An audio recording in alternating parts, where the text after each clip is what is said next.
Pode não. Eu estava pensando que a jornada do herói não é necessariamente uma situação externa, não? É um chamado e é uma aventura interna, né, de desenvolvimento.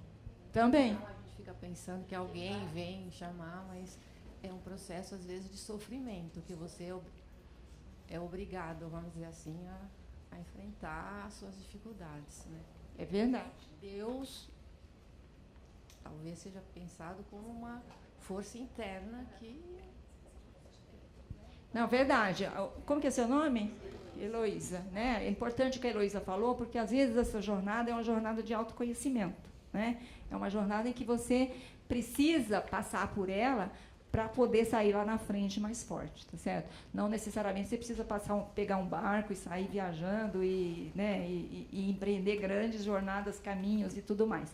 Bom, só completando, aí vamos para a segunda parte da jornada do herói, que é a parte da iniciação, né?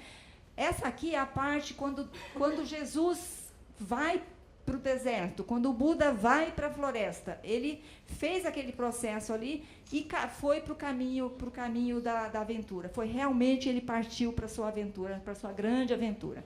É a parte mais emocionante, se a gente pensar no Star Wars ou nos filmes, é a parte que, se alguém é um roteirista aqui, alguém é roteirista ou está em comunicação, quer ser roteirista na vida? Essa é a parte que consome, sei lá, 80%, 70% do filme. Né? É realmente o caminho das provas. É quando o herói vai empreender a sua grande aventura. Então, se a gente pegar Star Wars, 80% do filme é ele no caminho das provas, é ele sofrendo passando por momentos de crise, né? É ele voltando, aprendendo, bababá, até chegar. Tá certo? Então, nós temos aqui 6 etapas da iniciação, que é a grande aventura realmente, que é a aventura que, depois que sair disso, o herói está pronto para viver a sua história. Bom, o caminho das provas, tem amigos, né? Tem gente que vai te ajudar nesse momento, tem gente que vai querer te atrapalhar, né? Tem sempre o inimigo à espreita, tem o dragão que você precisa matar, tem a mocinha que precisa ser libertada, tem o velocimo de ouro que precisa ser resgatado. Então, esse é um momento crucial assim, da jornada do herói, que é quando ele começa realmente a empreender a sua aventura. O encontro com a deusa, o que poderia simbolizar isso? O que quer dizer encontrar a deusa?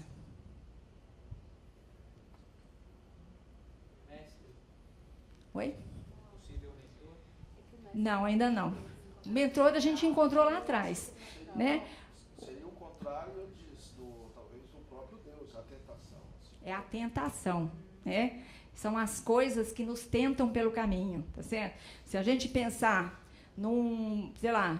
que é o meu estudo, eu estudei carreiras de presidente de empresa. Numa carreira de presidente de empresa, o encontro com a deusa é a tentação do cargo, do poder, da soberba, né, de achar que desculpa a expressão, que é o todo-poderoso. Eu ia falar um palavrão, mas desisti no meio do caminho. Então, o encontro com a deusa é você se embasbacar com o que você acha que você é tudo, né? Então, é o herói achando que eu sou foda, né? Desculpa a expressão. Então, assim, esse é o momento do encontro com a deusa, tá? É a tentação pelo caminho. A mulher, como tentação, ao contrário, é quando ele reconhece isso e ele entra em crise. Né? É o Édipo depois do caso com a mãe. Né? É o herói em crise. É o herói que compreendeu que fez uma coisa que não devia e precisa se recuperar disso. Né? Ele entende que fez uma coisa que não devia e vai sofrer com essa ação. A sintonia com o pai é quando ele se recupera da crise e ele consegue, né, se recuperar, ele volta a ficar inteiro e ele consegue, então, partir para a conquista daquilo que ele foi buscar. Né? Pois não, pode entrar. E, por fim, nesta etapa, a gente tem a bênção última, que é quando ele conquista o que ele foi buscar e ele está pronto para voltar para casa. Tem uma expressão muito interessante que o Campbell fala, que isso aqui é o mundo especial. Tá? Estamos no mundo comum, partimos para o mundo especial e agora vamos voltar para o mundo comum. Comentários sobre o mundo especial? senhora não falou de apoteose. Apoteose é quando ele conquista. Sei lá, se ele foi salvar a mocinha, ele encontrou a mocinha e vai conquistar, tá certo? E a bênção última é quando ele conquistou, ele está pronto, né? Ele já passou pelas suas crises, já fez a sua penitência de herói, e agora ele está pronto, então, para voltar. No caso de, sei lá, se a gente pensar em Cristo, né? Na história de Cristo, ele passou pelas três tentações do diabo, conseguiu vencê-las, passou pelos 40 dias em jejum, e agora ele está pronto, então, para voltar e para seguir o seu caminho. Dúvidas? Ok. E aí, conquistei a mocinha, né? Salvei a mocinha, matei os dragões, venci meus inimigos, né? Agora eu tenho que voltar para casa. É fácil?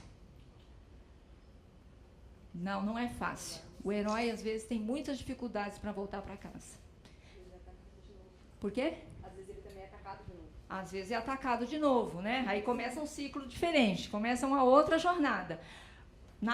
Se a gente estiver dentro da mesma jornada, ele pode falar assim, esse mundo especial é muito legal, por que eu vou sair daqui? Tenho aventuras, tenho coisas bacanas acontecendo, a vida é emocionante nesse mundo especial. Por que eu preciso voltar? Mas para completar o ciclo da jornada do herói, ele precisa fazer o retorno, tá certo? É como se, essa recusa ao retorno é como se Buda falasse assim, não quero, a floresta está ótima para mim. Não tenho nada para fazer naquele mundo lá fora, tá certo? Não tenho nada para pregar. Mas ele não fez isso, tá certo? O retorno seria também assim, o processo quando já está entrando na velhice, aí está se aproximando assim, do momento último, a morte? Então, na minha pesquisa com presidentes de empresas, para mim o retorno é quando ele tem que se aposentar. Encerrou o ciclo profissional e tem que retornar para o mundo comum. E para o presidente de empresa isso é muito difícil. Por quê? Porque ele está acostumado com secretária, carro, viajar de primeira classe, com todas as bajulações que esse cargo exige, voltar para o mundo comum dele não é fácil. E muitos precisam de ajuda para voltar. Muitos precisam ser resgatados, precisam de consultoria, e às vezes são jogados na aposentadoria e não estão preparados para isso, né? Tem pesquisas que mostram que é um percentual grande de presidente de empresa que morre depois de 2, 3 anos porque não consegue, né? Não consegue se recuperar, tá? Às vezes, então, ele tem essa recusa ao retorno e tenta empreender uma fuga mágica, não vou voltar. Eu tenho um exemplo bom aqui do Brasil, que não sei se vocês conhecem o Itaú. Todo mundo conhece o Itaú, tá certo? O Itaú tem um acionista que é o mais famoso, chamado Roberto Setúbal. O Roberto Setúbal, ele mudou, ele tinha que se aposentar, sei lá, aos 60 anos, o meu marido está aqui, ele talvez me ajude com essas idades, porque ele tem mais memória. Vamos lá, fala, me ajuda aí. O Roberto Setúbal, vou chutar, tinha que se aposentar aos 60 anos, mas ele é dono, né? 65. Aí, o Roberto Setúbal falou assim, imagina, esse banco não vai sobreviver sem mim. Então, o que o Roberto Setúbal fez? Mudou o estatuto para se aposentar aos 67, tá certo? Quando chegou aos 67, ele falou assim, imagina, esse banco não vai sobreviver sem mim, por que eu vou deixar esse meu cargo especial, tá certo? E ele mudou o estatuto uma segunda vez, e ele só se aposentou o ano passado, na terceira vez não teve mais choro, tá certo? Então, ele nem se aposentou, ele saiu da presidência do Itaú. Então, é uma recusa ao chamado dele, a fuga mágica dele é mudar o estatuto do banco 2 vezes para conseguir continuar, e ele precisou, provavelmente, de alguma ajuda externa, lá do conselho de administração, falar assim, ó, meu filho, sai dessa, né? Essa cadeira não te pertence mais, tá certo? Então, às vezes, o herói precisa de ajuda para voltar para o mundo comum. Tá? Por que o herói precisa voltar para o mundo comum? Por que Jesus Cristo teve que voltar depois de 40 dias de deserto? Para compartilhar o que ele aprendeu, para compartilhar a palavra de Deus. E para da jornada também, porque se você fica preso na mesma jornada, você não vai para frente, assim, tipo, se você ficar no mesmo ciclo. Isso, mas o herói tem que trazer o que ele foi buscar. Então, ele foi buscar um conhecimento, ele foi salvar a mocinha, ele foi buscar o velocino de ouro, ele tem que trazer de volta, tá certo? A jornada precisa ser completa. Então, ele empreende, ele volta e ele vai passar novamente por aquele portal, agora o portal do retorno, tá? no momento seguinte, ele é o que o Campbell fala, o Senhor dos dois mundos, né? Estou tentando lembrar aqui de uma história.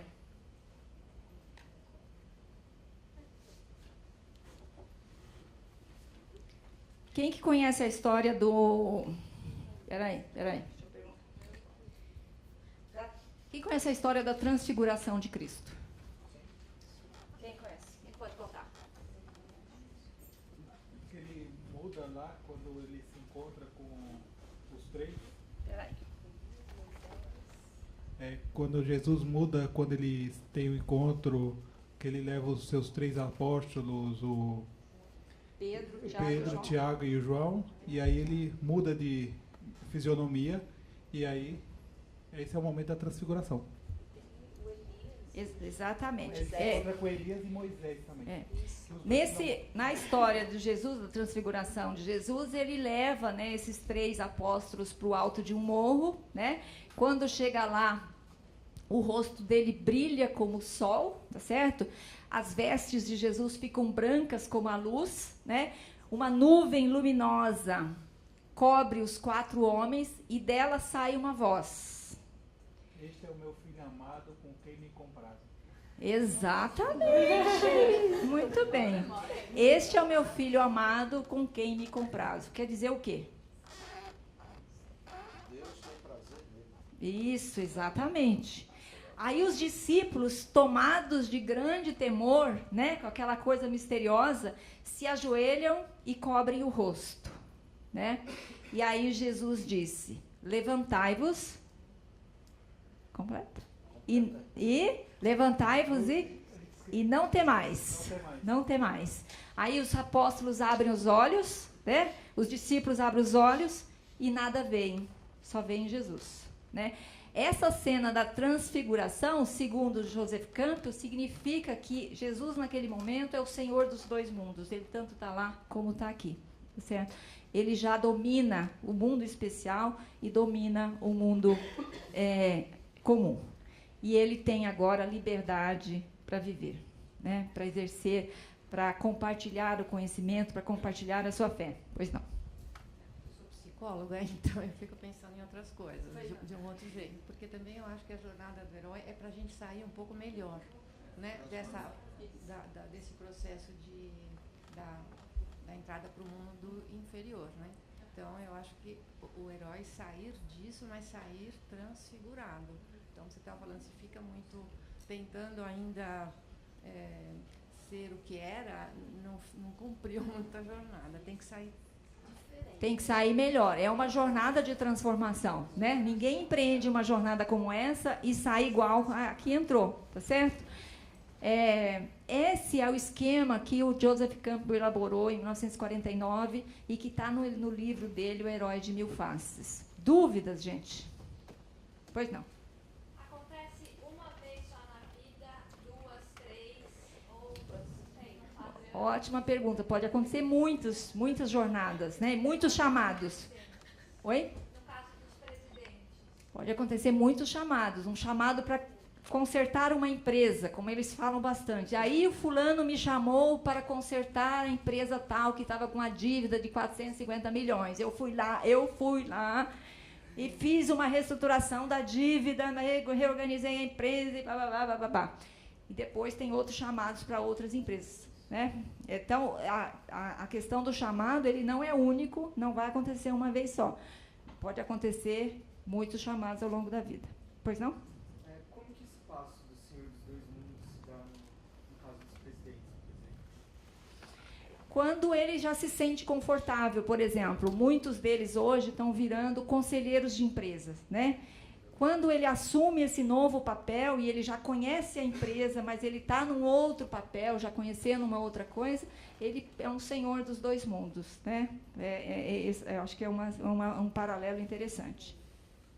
Sobre essa questão de ser senhor dos dois mundos, dentro do teatro, no estudo da jornada do herói, normalmente o auxílio sobrenatural é o mestre.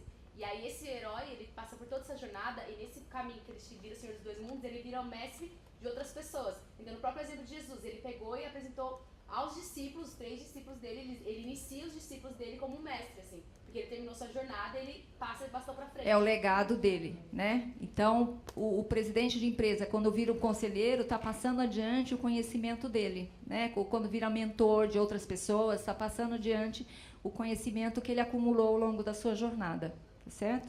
Obrigada pelo comentário. Mais alguma coisa? Uma questão. Nesse ambiente aí de concorrência das empresas,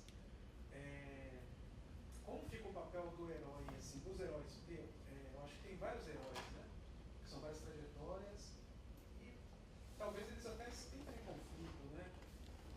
Representado ali pela concorrência que é o mercado. Né? Como, eu não sei se deu para... Não, também não entendi. Se você puder explicar um pouquinho melhor. Então, eu estava imaginando o seguinte, aí foi traçado como se fosse, de fato, é uma jornada pessoal. Uhum. Mas no contexto empresarial, na verdade, você tem uma concorrência, né? Seria como se tivesse vários heróis e às vezes eles... Cada herói está empreendendo a sua jornada, não precisa ser a mesma jornada, tá certo? Cada herói está na dele. Então, quando eu estou aqui no caminho das provas, por exemplo, que eu tenho os inimigos, é o meu concorrente. É o cara que está querendo comer o meu mercado. Também pode ser um herói na jornada dele. Na jornada dele, tá certo? Cada um está empreendendo a sua jornada e nós não estamos numa jornada única, né? A jornada é individual. Como a nossa psicóloga falou aqui, é uma coisa individual, é sua, né? Cada um tem a sua jornada. Essa jornada, eu creio que... Como você citou o inconsciente coletivo, né? Eu só cito porque eu não quero falar do Jung aqui, pelo amor de Deus, hein? Eu vou falar isso, mas de outro jeito. Quer dizer que, na verdade, todo mundo passa pela jornada do herói. Todo mundo, para se quer se desenvolver. Né? Então, se trata Eu coloquei aqui o inconsciente coletivo, a nossa psicóloga me corrija, mas tem a ver com Jung, né? E fala dos arquétipos, né? Quando a gente fala dos arquétipos, o herói é o principal dos arquétipos, é o mais citado, pelo menos, é o que mais aparece. Mas existem outros arquétipos, por exemplo, como o feminino, né? A princesa, né? A bruxa má. São todos arquétipos que eu não vou entrar nesse assunto porque é muita psicologia para mim, tá certo? Pois não. Mas o seguinte comentário, assim, a gente costuma ver o herói como uma coisa exterior, uma coisa famosa que faz uma grandiosidade. Talvez quando a gente traz para nós, o nosso chamado são quanto os nossos medos, os nossos desafios internos, as coisas que não param. Então a sua jornada é com você mesmo a partir do momento que você vai enfrentar isso. E o que você aprende, o que medos que você tem, quais são suas referências, como foi seu crescimento, que os pais te falavam e você acha que é isso. É uma questão de autoconhecimento e enfrentar isso, que te prende ao que você realmente quer, no fim das contas. E é uma jornada a cada ciclo de vida, né? A gente escolhe faculdade, escolhe carreira, escolhe casar, escolhe ter filho, escolhe... Tanta escolha, tudo. Tudo é um chamado para o casamento, para ter filho, para mudar de cidade, para mudar de emprego, para assumir uma nova promoção. Minha dúvida é, quando dá errado, assim, não tem esse modelo não se aplica, por exemplo, ele não é herói, ele voltou sem nada, ele não conseguiu resgatar a princesa, ele não conseguiu trazer... Ele voltou com experiência. Isso. Perdeu e voltou. Tudo pode dar errado aqui, desde o começo, dele nem aceitar o chamado, né? Dele nem partir, né? Então, acho que pode dar errado em todos os momentos aí, tá certo? Mas é uma boa reflexão essa. Alguém mais? Nessa luta sempre vai existir, nessa chamada, sempre vai ter luta. Isso. Sempre a gente pode cair. Tanto que tem aquela musiquinha antiga, levanta, sacode a poeira, dá a volta por cima, né? Então quer dizer que todo herói vai ter uma luta. Ele não pode cair e ficar no chão.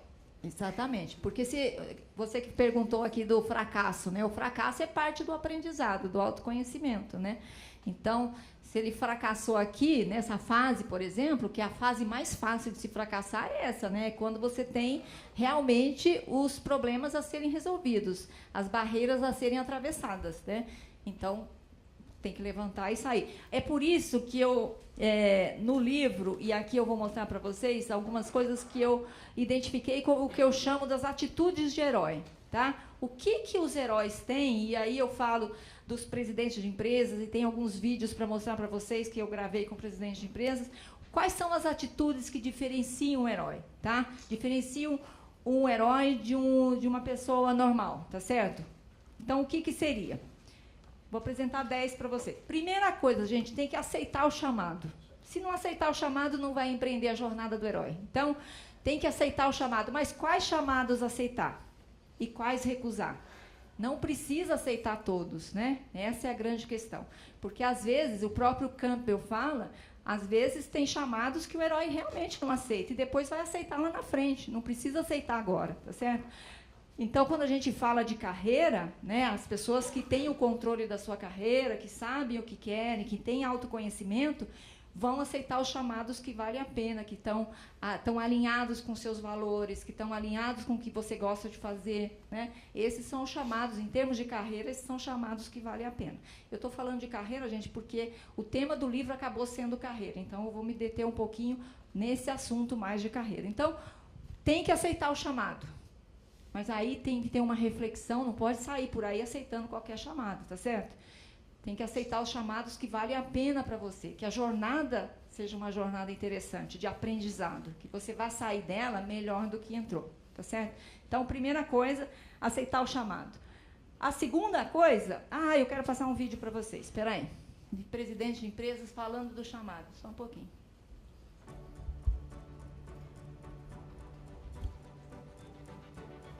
Tá ruim o som, né? E quando eu recebi o chamado da Natura, para voltar a ser executivo, já com 64 anos de idade. Teve um chefe meu que foi para a loja americana. E a loja americana foi que trouxe o Walmart para o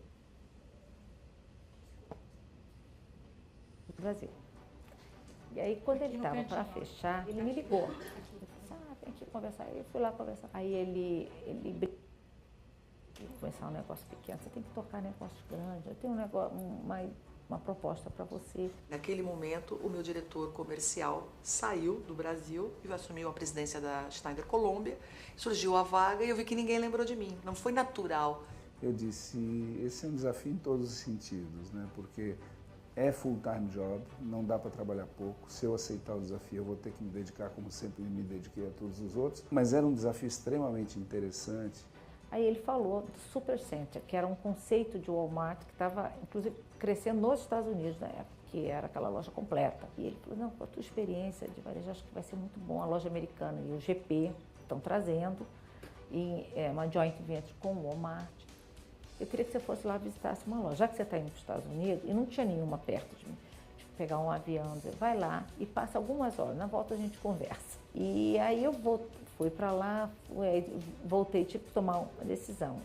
E tinha acabado, eles nem tinham assinado ainda o contrato quando ele me fez a proposta. E quando eu voltei, ele falou assim, olha, a gente assinou, vai ter um stakeholders meeting, shareholders meeting lá, e eles vão anunciar que o Brasil é o próximo mercado. Eu queria que você fosse para lá, para Bentonville. Aí deu uma certa pressionada e aí eu fui, porque o Walmart era um sonho para todo mundo que trabalhava no varejo. Então, o meu passo para diretora, eu fui e provoquei o RH. Eu quero ser candidata dessa vaga. Vocês estão procurando fora, por que vocês não procuram a mim? E ele falou, não, porque você é uma pessoa de soluções. E nós queremos alguém para tocar o core business, que é o transacional. Isso é muito fácil. Eu já fiz isso na outra empresa e eu tinha tido uma experiência breve, mas eu tinha tido uma experiência na outra empresa, porque eu não sou totalmente... isso não é uma área desconhecida para mim.